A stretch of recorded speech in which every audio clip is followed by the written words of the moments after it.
Buenos días, jóvenes. Este es el segundo video de la clase de Derecho Agrario del día domingo 7 de febrero de 2021, correspondiente a la quinta semana del módulo de dicha materia. Vamos a continuar con esta clase que estamos viendo, la magistratura agraria. Bueno, estábamos viendo lo último del video inmediato anterior respecto a la postura que tenían las centrales campesinas que abanderaron la demanda de una justicia pronta y expedita en la solución de los problemas agrarios y señalaron los lineamientos generales, los criterios rectores y los principios estructurales que debían normar el establecimiento de los tribunales agrarios. Ustedes se dan cuenta, ya desde antes era un reclamo popular, sobre todo la gente del campo, que hubiera certeza jurídica en la cuestión de estos conflictos del campo.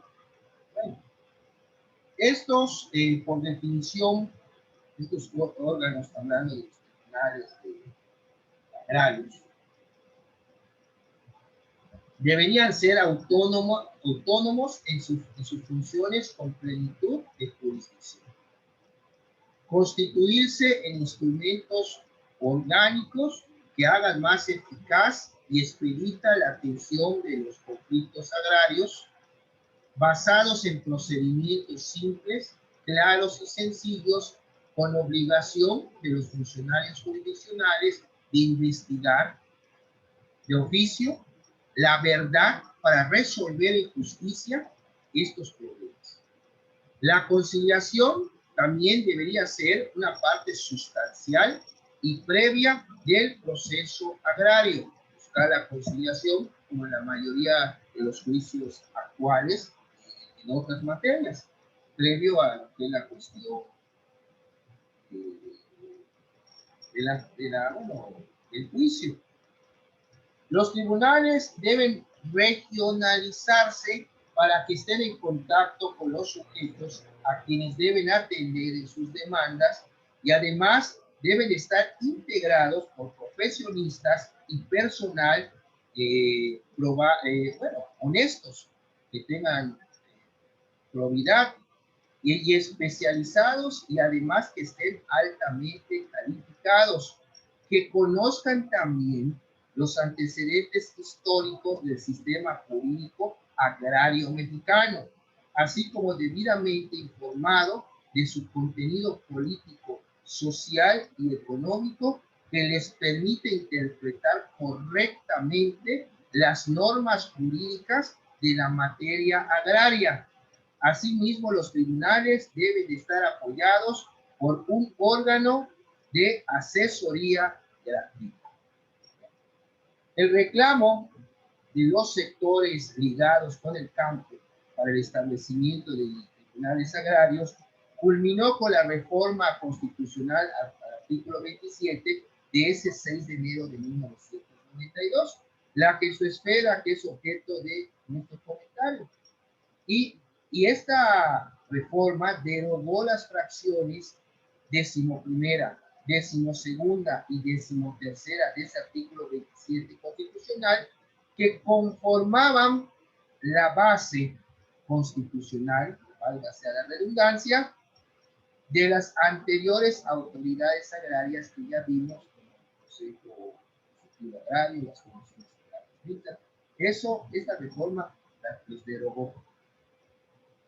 Y además se adicionó la fracción 19ª, donde se instituyeron los tribunales agrarios y también la Procuraduría Agraria. Pueden ustedes ver que es a partir de esta reforma del 22 cuando nacen jurídica y política públicamente estas dos instituciones. Y estas dos instituciones, cuando nacen, son concebidas de la siguiente manera. Son de jurisdicción federal, o sea, estas dos instituciones que les acabo de mencionar son de jurisdicción federal. Todas las cuestiones también que van a conocer que por límites de terrenos ejidales y comunales, cualquiera que sea el origen de estos, se hallen pendientes o se susciten entre dos o más núcleos de población, se hallen pendientes o se susciten entre dos o más núcleos de población, que sea un problema digo, reciente, así como los relacionados con la tenencia de la tierra en los ejidos y además en las comunidades. Para estos efectos y en general, para la Administración de Justicia Agraria, la ley instituirá a tribunales, aquí nace la mención de los tribunales agrarios, instituirá a tribunales dotados de autonomía y plena jurisdicción, integrados por magistrados, propuestos por el Ejecutivo Federal y designados por la Cámara de Senadores. O sea, el presidente propone y el Senado dispone. O en los recesos de esta, por la Comisión Permanente del Senado. La ley establecerá un órgano para la procuración de justicia agraria. La reforma constitucional que estamos mencionando parte del reconocimiento de nuevas realidades en el campo de México y además promueve e impulsa lo que mencionaba, la seguridad jurídica, la eliminación del rezago agrario, la capitalización del sector rural, la tecnificación y la productividad del ejido, la comunidad y la pequeña propiedad, con el propósito de alcanzar mejores niveles de vida, de prosperidad y también de bienestar. La reforma no plantea un cambio en las formas de tenencia del régimen constitucional de la propiedad rural. Se confirma y apoya la propiedad ejidal, la comunal y la pequeña propiedad. Se establece además un esquema abierto para que los campesinos decidan por sí mismos su destino y sus formas de convivencia y productividad. Respeta los principios estructurales de la reforma agraria y diseña nuevas estrategias para liberar al ejido, a la comunidad y a los pequeños propietarios del burocratismo y del estado de atraso y abandono para convertir al campo mexicano en un lugar de hombres libres que reactiven su pleno desarrollo. La creación de los tribunales agrarios representa una alternativa responsable, positiva y viable para resolver los viejos y nuevos conflictos, que asegure mayor libertad y aliente grandes cambios cualitativos en el sector rural. Bueno, con esta reforma constitucional del 92, el Estado mexicano cumplió con un compromiso de la más alta prioridad: promover y garantizar una justicia honesta, pronta y expedita para todos los campesinos y productores rurales de la nación, así como preservar un régimen de convivencia pacífica en el marco de la ley que permita a las comunidades rurales condiciones y además ambiente adecuado para su desarrollo en plenitud humana y social. En el sistema jurídico mexicano, el Poder Judicial constitucionalmente se encuentra dividido, como ustedes saben, en dos grandes campos, atendiendo esto al régimen federalista, es la jurisdicción federal y la jurisdicción local. O sea, los asuntos son locales, algunos asuntos son federales. Sin embargo, esa división bipartita, por factores históricos, políticos, culturales y sociales que son del dominio público, han motivado lo que se conoce como jurisdicciones especializadas, que responden a la seguridad del Estado y a otros grandes objetivos nacionales. Una es la jurisdicción agraria, y para lo que el constituyente de Querétaro de 1916-1917 establece una magistratura propia. Estamos hablando de una jurisdicción especializada. O sea, el derecho agrario tiene su propia magistratura. O sea, se rige por su propia normatividad, si lo ponen así.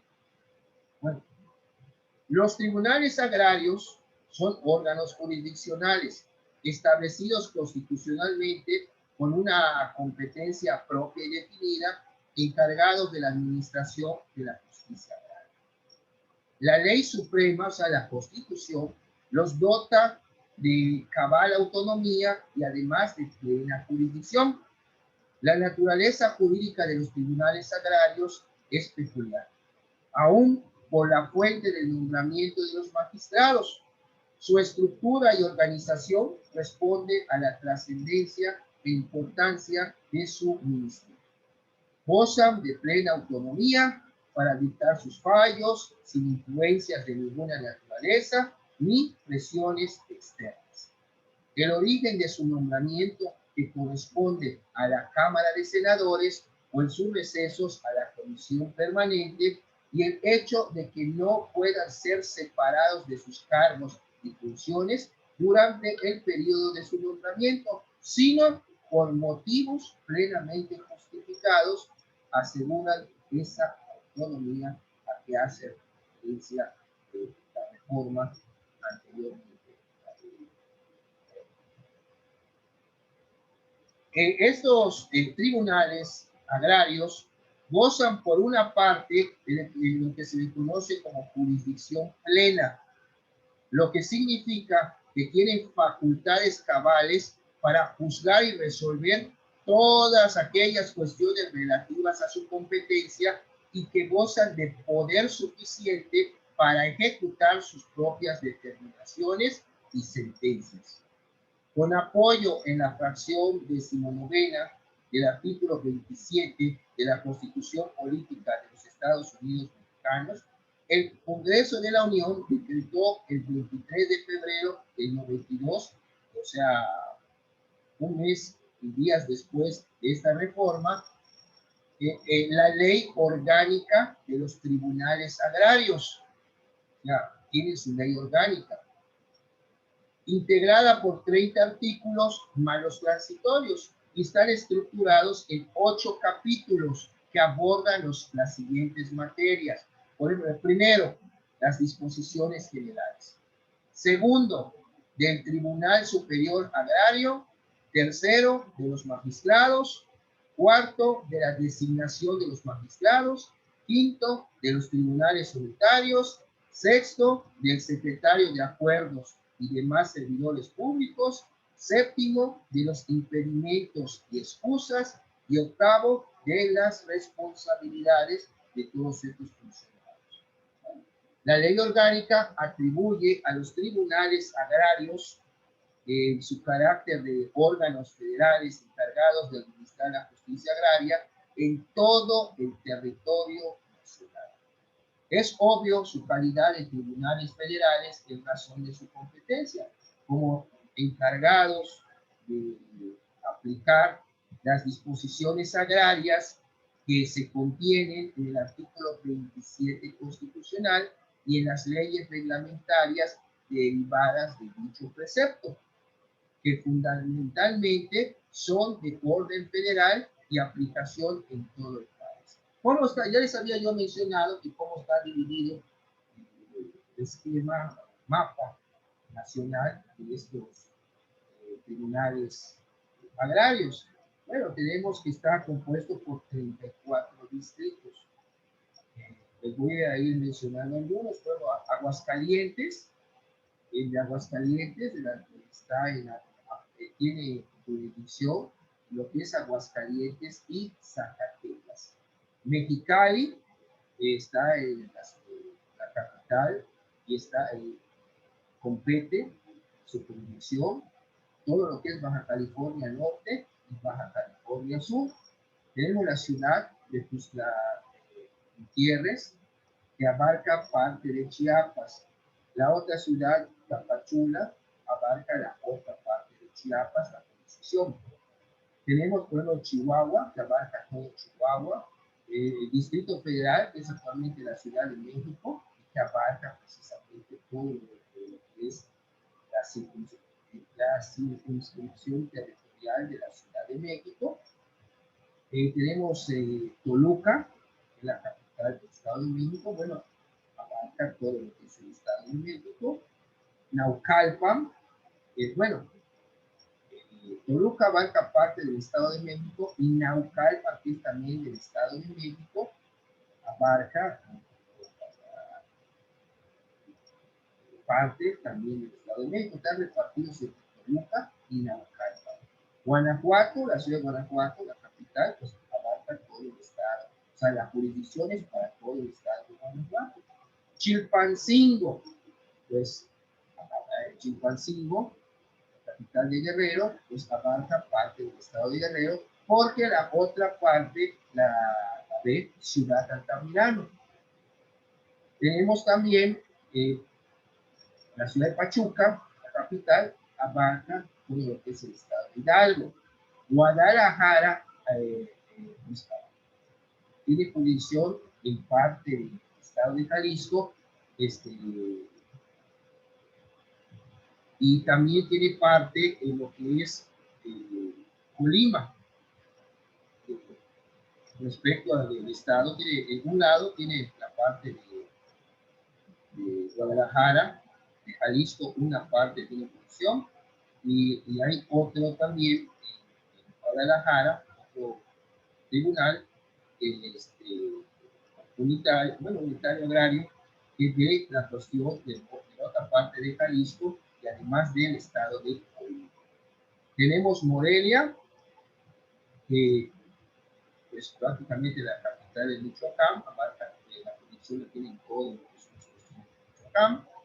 Tenemos Cuernavaca, que pues, prácticamente tiene jurisdicción para todo lo que es el estado de Morelos.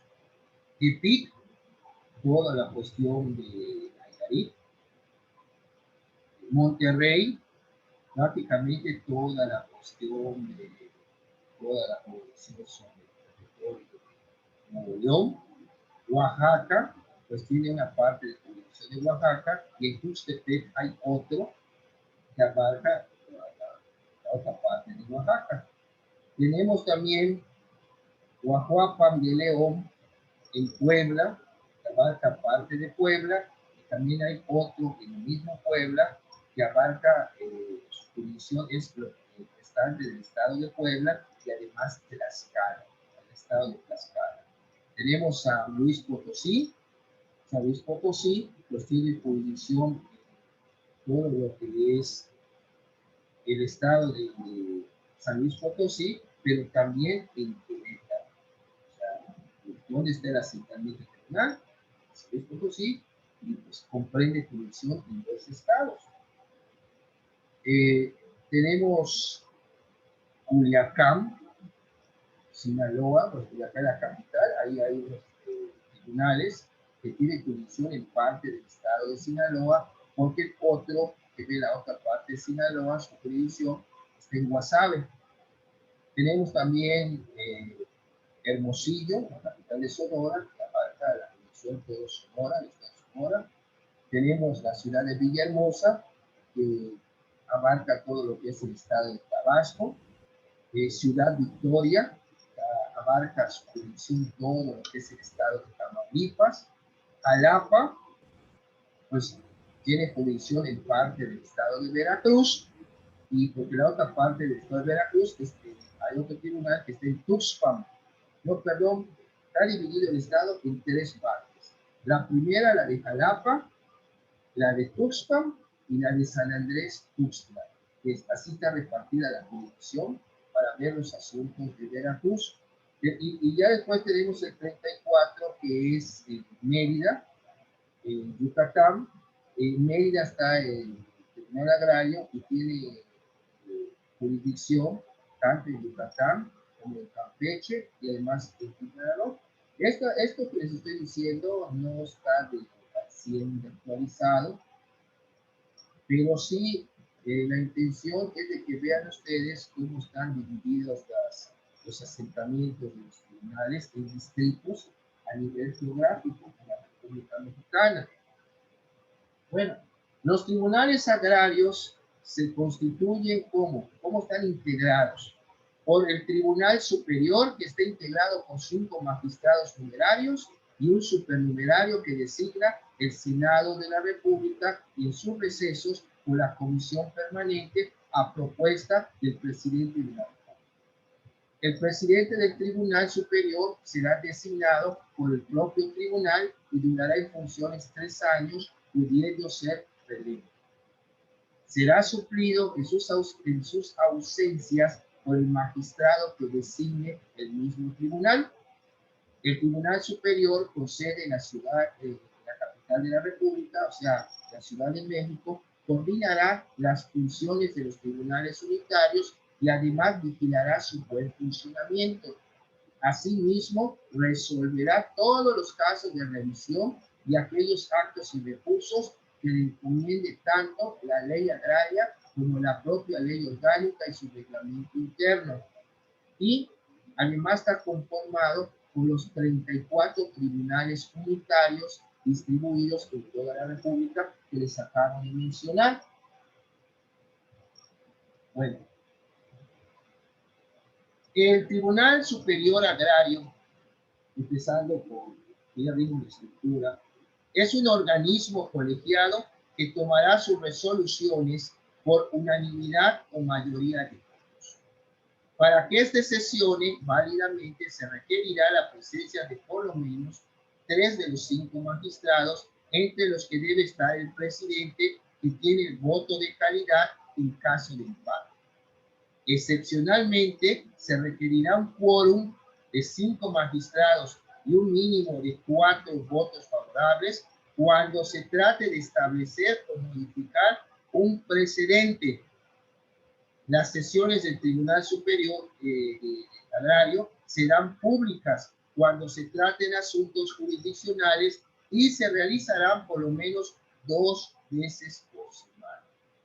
Las votaciones serán nominales y los magistrados tienen la obligación y el derecho de emitir su voto, salvo que exista algún impedimento legal. Al final de la votación, el presidente hará la declaratoria oficial del resultado. No serán válidos los acuerdos y resoluciones del Tribunal Superior que no se tomen en su sede, en su lugar donde están establecidos. Y tratándose de tribunales especializados, la ley orgánica establece aquellos requisitos mínimos que deben satisfacer las personas para poder ser designados magistrados, con el propósito de que la administración de justicia en los campos de México estén en manos de sujetos de reconocida probidad y notoria capacidad, o sea, su preparación. El artículo 12 de la ley orgánica se señalan los siguientes requisitos. El primero, ser ciudadano mexicano y estar en pleno ejercicio de sus derechos. Es decir, así como tener por lo menos 30 años cumplidos el día de su designación. Número 2, ser licenciado en Derecho con título debidamente registrado, expedido cuando menos 5 años antes de la fecha de la designación. Y 3, comprobar una práctica profesional mínima de 5 años. Y 4, gozar de buena reputación y no haber sido condenado por delito intencional que amerite pena privativa de libertad. Como se están dando cuenta, piden 5 años. El título 5 años. ¿Qué quiere decir? Que cuando tengan ustedes su título, para que puedan en un futuro llegarse magistrados, y el requisito para cumplir es que tienen que pasar precisamente esos 5 años. Pero también hay que acreditar que dentro de esos 5 años tenga una práctica profesional. Sí, es cierto, yo tengo mi título desde, estamos hablando aproximadamente 25 años, ya me pasé de los 5. Dentro de esos 25 años, lógicamente, atendiendo también a mi currículum, he tenido digo, es una práctica, un ejercicio profesional de todo este tiempo. Por lo tanto, vean ustedes que por eso es importante que, sí es cierto, algunos trabajan, pero no en lo que es su profesión, pero sí que se vayan adentrando en cuestiones relativas a su carrera, relacionadas con su carrera, para que vayan adquiriendo experiencia y también vayan formando su currículum. El currículum lo pueden ir formando, digo, parece que en el currículum van los datos de la persona. Número 2, su preparación académica, su formación académica, que viene número 1, el último grado que tenga, si es doctorado, maestría, licenciatura, y si es, por ejemplo, si tienes algún otro, un diplomado que hayas tomado, también se pone para que vean. Te digo, no obstante que tienes un grado académico, tienes también que estás actualizado, estás preparado, diplomados, cursos, etc. Por otro lado, están los cargos que has tenido, los puestos que has desempeñado, y tienes que poner del último al más antiguo. Seguidamente, un capítulo que van a poner cuáles son sus habilidades y destrezas. O sea, que van ustedes a hacer para que los puedan contratar y que vayan escribiendo currículum. Esto es fundamental en este caso. Bueno, los magistrados durarán en su encargo 6 años y podrán ser ratificados al término del periodo, en cuyo caso se volverán inamovibles. El retiro forzoso de los magistrados se producirá al cumplir los 75 años o por padecer incapacidad físico-mental permanente para desempeñar el cargo, y podrán ser removidos de su cargo por faltas graves en el desempeño del cargo, aplicando aplicando el procedimiento que para tal caso rige para los funcionarios del Poder Judicial de la Federación. La administración de justicia implica lo mismo el desarrollo de la función jurisdiccional que el gobierno y administración de los tribunales. Por eso, en el capítulo 2 de esa ley orgánica que estamos viendo, en los artículos 8 y 11, se regulan las atribuciones del Tribunal Superior y las del presidente del propio tribunal en materia de administración y gobierno de los tribunales agrarios. Y el artículo 9 regula su competencia en materia jurisdiccional. Las facultades administrativas del Tribunal Superior, conforme a la ley, son las siguientes. Es señalar el número y límite de los distritos en que se divide el territorio de la República para los efectos de esta ley. Ya lo vimos cómo están divididos los tribunales agrarios a lo largo y ancho de la República Mexicana. Fijar el número y sede de los tribunales unitarios que existirán en cada uno de los distritos. También esto ya lo acabamos de ver, mencionando lo que está el Estado. Conceder licencias a los magistrados por un periodo de 1 mes con goce de sueldo, siempre que exista causa justificada y no se altere el funcionamiento del tribunal, y hasta por 3 meses sin goce de sueldo.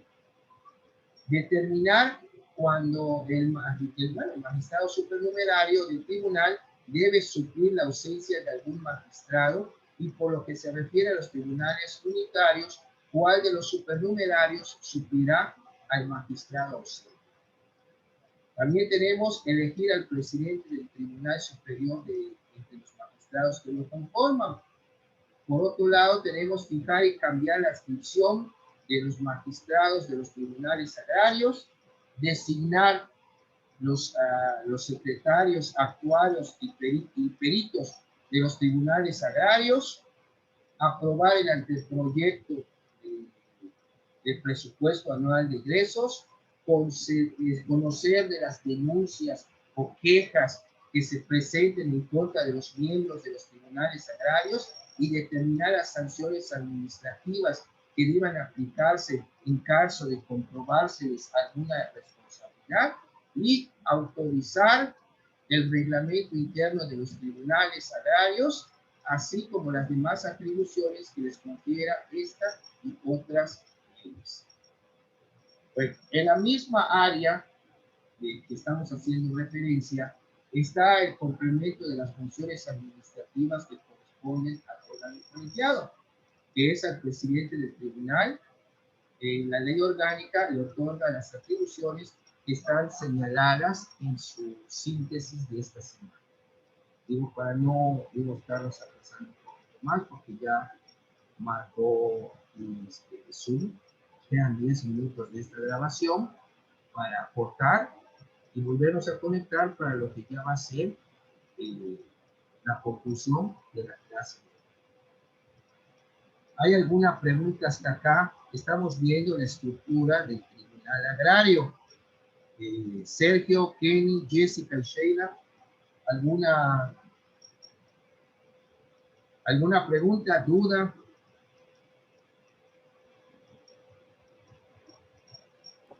Ninguna, profe. Todo está en su PDF. Ok, Sergio. Todo está en su PDF de esta semana. Ya ven que semanalmente les subo un PDF que es todo lo elemental de la clase está ahí extractado. Y tienen pues la biblioteca virtual de la universidad, tienen también la cuestión de las lecturas sugeridas, tienen un video también muy bonito, muy didáctico, de todo lo que es la cuestión de los tribunales. Lo pueden ustedes ver. Es cuando empiezan a entrar en la quinta semana, está ya la lista de video. Solo es aplicarle play, ya pueden verlo. Y así se van ilustrando. Tienen, aparte está la ley agraria, la Constitución Federal, está el glosario de términos que les conseguí, de términos agrarios, están las imágenes con descripción de los conceptos. Lo tienen ahí prácticamente todo esto para que estén plenamente ilustrados en la cuestión de lo que se está estudiando. Ya solo corresponde a ustedes, les toca a ustedes estudiar. Tienen todo a su disposición en la plataforma para efecto de que puedan ustedes estudiar. Tienen aparte estos videos de la clase que ya ven que en la grabación los convierto a video en MP4, los subo a YouTube y les subo los links para que lo tengan para aquellos que no entraron a la clase, quieren volver a ver la clase, adelante, ahí están ahí los videos. O sea, tienen todo a su disposición. Solo es el esfuerzo de ustedes para estudiar. Entonces, si no hay más preguntas, continuamos. Nos quedan 6 minutos de esta grabación. Bueno, y conforme a la doctrina jurídica, ¿qué es la jurisdicción? Que habíamos estado viendo jurisdicción. Vamos a recordar ese término que ya habrán visto en teoría general del Estado, o bien en derecho procesal civil. Bueno, la jurisdicción, jóvenes, es la facultad que corresponde al Poder Judicial para administrar justicia, lo cual implica la potestad pública de conocer y resolver los juicios conforme a la ley. El ejercicio de la jurisdicción implica regular la competencia de los tribunales a través de la ley. Esto es el concepto de jurisdicción. En cambio, la competencia es la facultad atribuida a un órgano de autoridad para conocer y realizar determinados actos jurídicos o cumplir con funciones específicas. La ley orgánica reglamenta la competencia de los tribunales agrarios atendiendo a razones o motivos de materia, de grado o territorio, que es como se clasifica la competencia, por razón de materia, por razón de grado o bien por razón de territorio. Excepcionalmente, establece un caso de competencia singular cuando otorga al Tribunal Superior la facultad de atracción, que puede atraer los asuntos agrarios que por sus características especiales lo ameriten, facultad que puede ejercer de oficio o a petición fundada del procurador agrario. Tenemos, por ejemplo, el primer caso de lo que es la competencia en razón de materia, que corresponde a la naturaleza jurídica de la causa o conflicto objeto del proceso.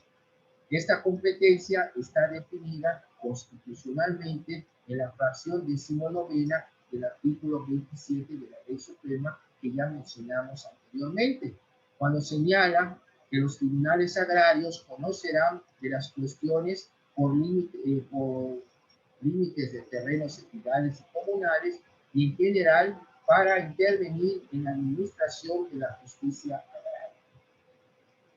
La competencia de grado se refiere a las diversas instancias que corresponden a un juicio, ya que atiende el diverso grado jerárquico que compete a un sistema de administración de justicia.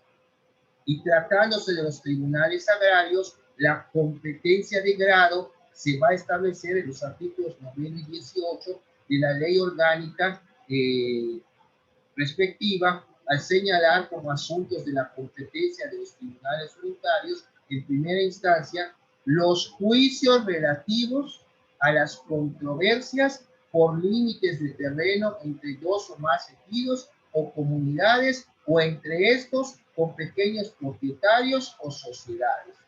Los relativos a restitución de tierras, bosques y aguas, así como la reivindicación de tierras ejidales y comunales y de los juicios de nulidad previstos por las fracciones octava y novena del artículo 27 de la Constitución Política de los Estados Unidos Mexicanos, de las nulidades en contra de las resoluciones dictadas por las autoridades agrarias y la de aquellos actos y documentos que contravengan las leyes agrarias, en contra de las resoluciones dictadas por los tribunales unitarios en estas materias. La ley establece el recurso de revisión para que sean analizadas en una segunda instancia en caso de que hubiere inconformidad. Y la competencia en razón de territorio, jóvenes, obedece a la necesidad de descentralizar la administración de justicia, acercándola a los lugares en los que deben de atenderse los problemas. Competencia en razón de territorio. La ley orgánica de los tribunales agrarios contempla este tipo de competencia en su artículo 5, que ordena dividir el territorio nacional en distritos que ya vimos, cuyo número y límites va a determinar el Tribunal Superior Agrario, según lo establece el artículo 9 del citado ordenamiento legal. Bueno, en ejercicio de esta facultad, el Tribunal Colegiado, en la sesión de 8 de mayo del 92, el mismo año de la reforma, aprobó el acuerdo donde se establecen los distritos para impartir la justicia agraria, el número y la competencia territorial de los tribunales unitarios, así como sus sedes permanentes, contemplando el establecimiento de las sedes actuales. Ya nos queda menos de un minuto. Nos volvemos a conectar para concluir la clase de hoy domingo. Muchas gracias. Seguimos pendientes.